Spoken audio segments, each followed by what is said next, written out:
Bienvenue dans la suite des tests sur Flutter. Après les tests unitaires, voyons les tests widget.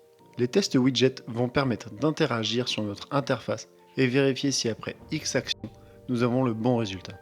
Ici, pour la démonstration, nous allons simuler l'action du clic sur le Floating Action Button et vérifier si notre nombre affiché est bien incrémenté.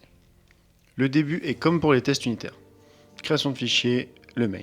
Puis la fonction test widget, à l'instar de la fonction test, car ici nous devons interagir avec ces derniers. La classe widget tester nous permet de construire et d'interagir avec nos widgets.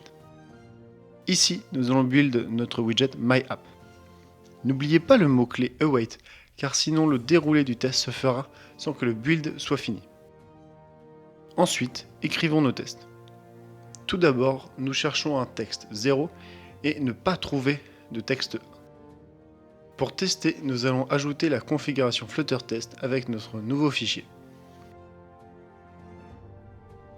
Comme prévu, tout est correct au premier build de MyApp. Ajoutons l'action de tap sur un widget qui a l'icône Add.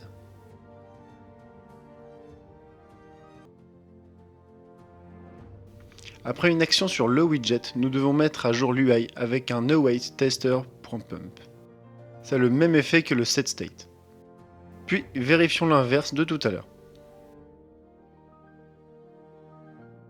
Ici aussi, tout est ouvert. Si vous souhaitez en savoir plus sur les tests widgets, la documentation Flutter est très bien faite. Vous retrouverez le lien en description. La prochaine fois, nous terminerons avec les tests d'intégration. A plus sur Codeapps.